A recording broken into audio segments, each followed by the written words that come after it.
Olá, meu nome é Bruna e eu nasci na cidade de Ourinhos, onde resido até hoje. Hoje eu vim falar sobre esse instrumento. Não, não é um violino. O nome desse instrumento é viola. Eu sei que parece um violino, porém a viola e o violino têm suas diferenças e hoje iremos falar sobre elas.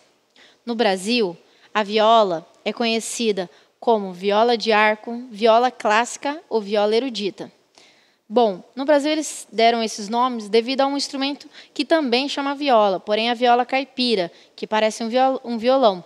Muitas vezes as pessoas me perguntam, quando eu falo que toco viola, elas logo se referem à viola caipira, e eu tenho que explicar a diferença desses instrumentos.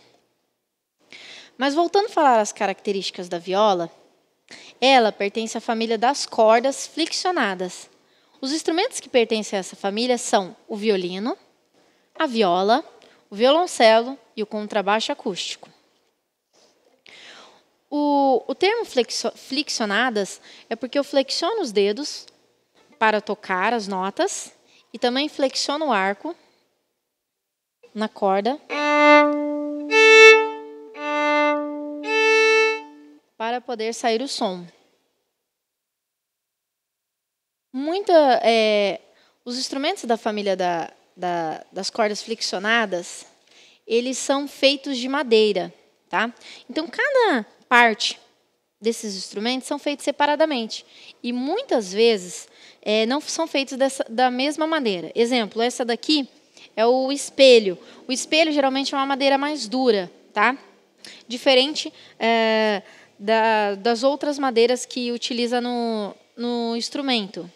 Esses instrumentos geralmente são oco-dentos, eles não são maciços. E os melhores instrumentos são feitos por luthiers. Quem são os luthiers? Luthiers são pessoas que fazem artesanalmente, manualmente esses instrumentos. Geralmente, esses instrumentos têm uma qualidade de som superior e um valor também um pouco mais elevado, tá? Hoje, existem grandes fábricas, hoje bastante fábricas fabricam em grande escala esses instrumentos, porém eles perdem qualidade e qualidade de material também. As madeiras utilizadas não são madeiras são madeiras de uma qualidade inferior. Então, os luthiers geralmente fazem esses instrumentos e eles têm um valor um pouco maior, mas o som e o acabamento sempre é melhor, tá? Qualquer coisa que acontece no instrumento, quebrar, mexer no cavalete, que é essa parte aqui, sempre é o luthier que faz esse trabalho, tá? É uma pessoa especialista na área. Bom, a viola, vamos falar sobre a viola agora. Ela possui um som mais encorpado, tá? Menos estridente.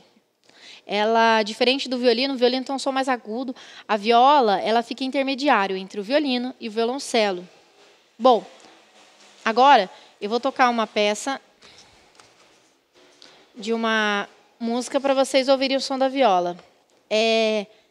A peça que eu vou tocar é do compositor chamado Johann Sebastian Bach e é o minueto número 3.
Continuando a falar sobre a viola.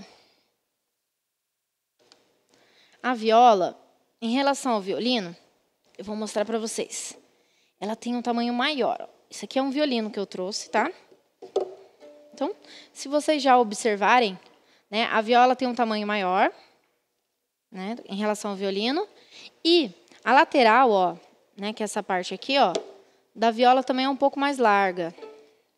E a viola, o violino, esse é o último tamanho de violino que tem. Depois disso, só vou ter instrumentos menores que esse. Esse é o maior tamanho que tem.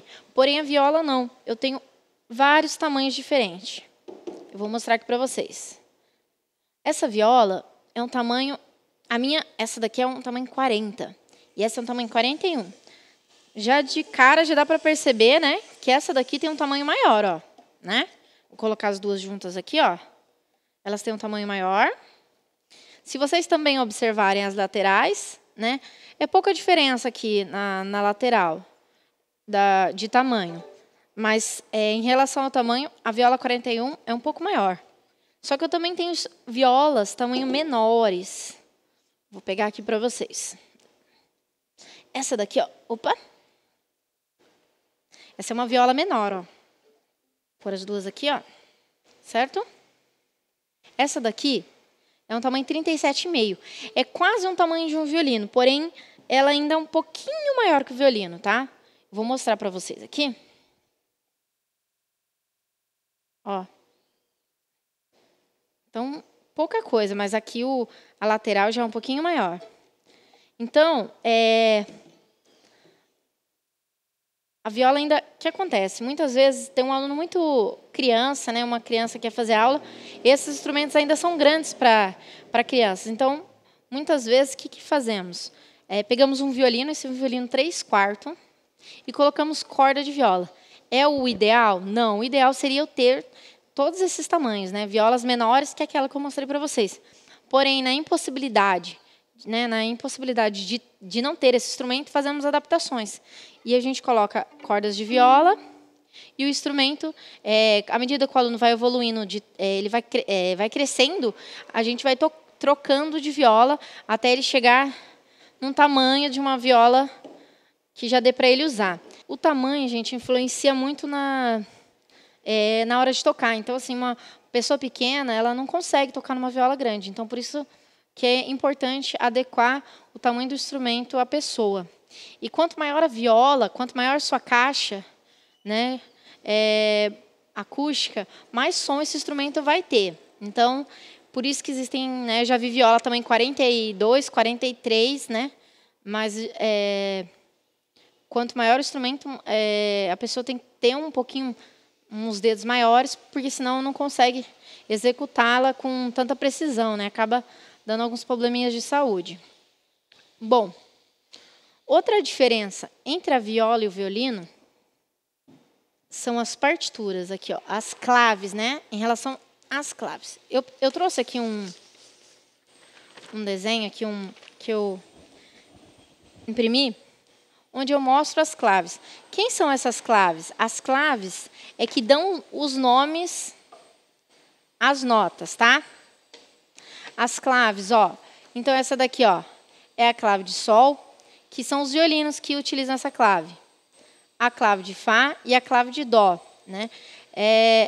Essas claves dão o nome das notas. Então, a mesma nota, no mesmo lugar, ela vai ter nome diferente. Vai depender de quem? Das claves.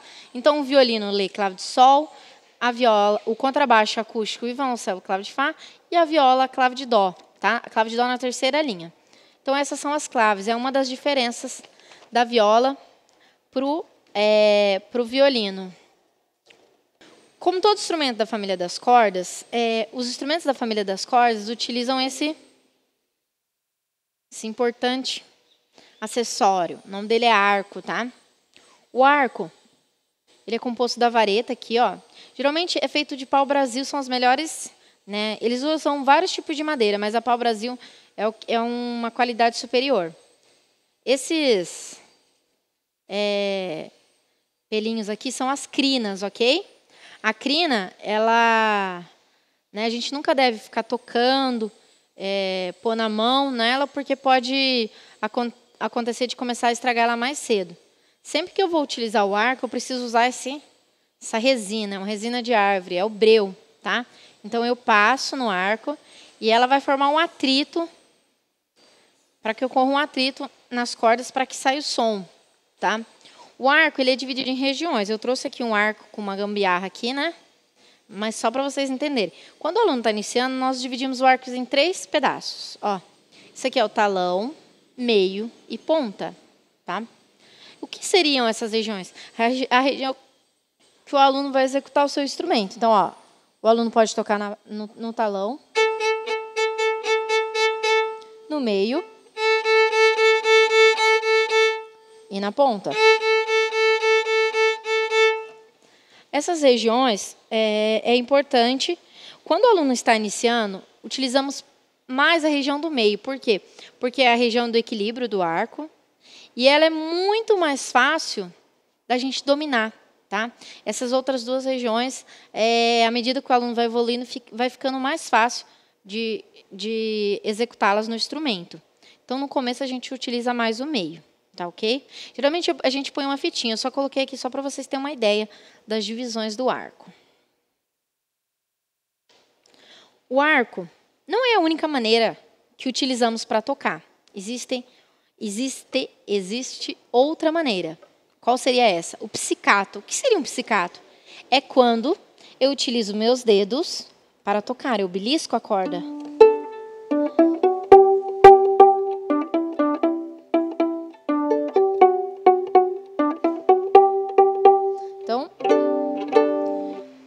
É o pizzicato. Todos os instrumentos da família da corda eu também posso utilizá-los, tanto o arco ou o pizzicato. Bom, a viola possui 4 cordas, certo? Porém, são 7 notas musicais, né? Do, ré, mi, fá, sol, lá, si, do, certo? Mas a viola, vocês vão ver que não está na sequência. Ó. Essa é a corda dó, sendo a corda mais grave. Sol, ré e lá, sendo a lá mais aguda. Mas aonde então está o do, ré, mi? O do, ré, mi vai estar nos dedos. Quando eu flexiono os dedos, né? Geralmente, quando o aluno está iniciando, utilizamos umas marquinhas, ó. Tá vendo? Para mim saber onde eu coloco os dedos. À medida que o aluno vai evoluindo, a gente tira a marquinha e ele já toca sem a marquinha, tá? E aí, então, se eu posiciono os dedos, vai sair um som diferente. Essa é a corda dó. Põe o primeiro dedo, é ré. Segundo dedo, mi. Terceiro dedo, fá. O som vai mudando, tá? Então, eu vou flexionando os dedos para executar as outras notas. E assim por diante. Eu queria explicar sobre a diferença de som agudo e som grave, né? Porque eu falei, nossa, a viola ela é intermediária, ela não tem um som tão agudo, mas também não é tão grave. Ela é intermediária. O som grave seria um som que a gente chama de som grosso, né? Seria a corda dó.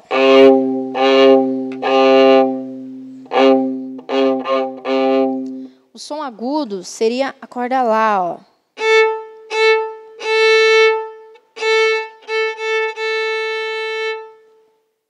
Então, existem essas 2 diferenças de som no instrumento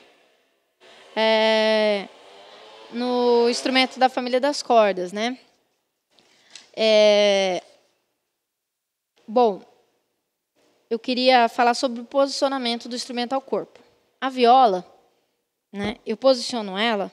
Deixa eu só pegar aqui, ó. Tem esse acessório aqui que é chamado. Existem vários tipos, tá? Que é chamado de espaleira. Ela serve de um apoio, tá? Ela fica um pouco mais alta, o instrumento encaixa melhor no corpo. Então, ó, eu coloco a espaleira, ela tem um encaixe melhor, né, entre o ombro e o meu queixo aqui, ó, tá? Ela fica um pouco mais alta. Tem gente que utiliza, tem gente que não utiliza. Mas quando está iniciando, nós iniciamos todos os alunos utilizando, sim, a espaleira. Quando há falta da espaleira, não tem esse acessório, utilizamos uma espuma, tá? Para que tenha esse apoio. Então, quando do instrumento da família das cordas, todos eles, o mais difícil é posicionar o arco. O violino e a viola têm a mesma técnica, tanto de empunhadura de arco, como da posição do instrumento ao corpo. Tá? O violino e a viola, ó, a gente coloca os dedos levemente flexionados, bem relaxados, dedão levemente flexionados. Tá? Isso aqui, talvez é o que demora mais tempo para o aluno pegar. Aqui ele pega bem o posicionamento, isso demora um pouco mais de tempo, tá?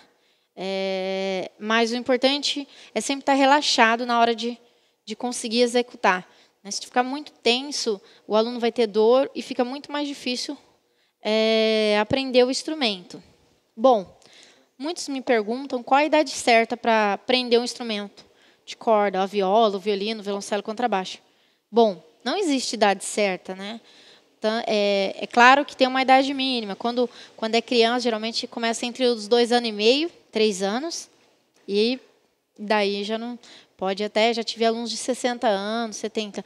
O importante é a dedicação e o tempo que esse aluno se dedica ao seu instrumento. Quanto de tempo ele vai dar, né? Quanto tempo ele vai conseguir estudar todo dia para que ele tenha um desenvolvimento legal, que ele consiga tocar aquilo que é o objetivo dele, né? E outra coisa que sempre pergunto é em relação ao repertório. Vou aprender um instrumento desse e só vou poder tocar música erudita ou música clássica. Não. Você vai poder tocar a música que você quiser. Tem gente que gosta de tocar funk, tem gente... O mercado hoje, gente, é aberto, né? As possibilidades. Então, você pode executar aquilo que você achar melhor, aquilo que você quiser. Bom, por hoje é só. Obrigada e até mais.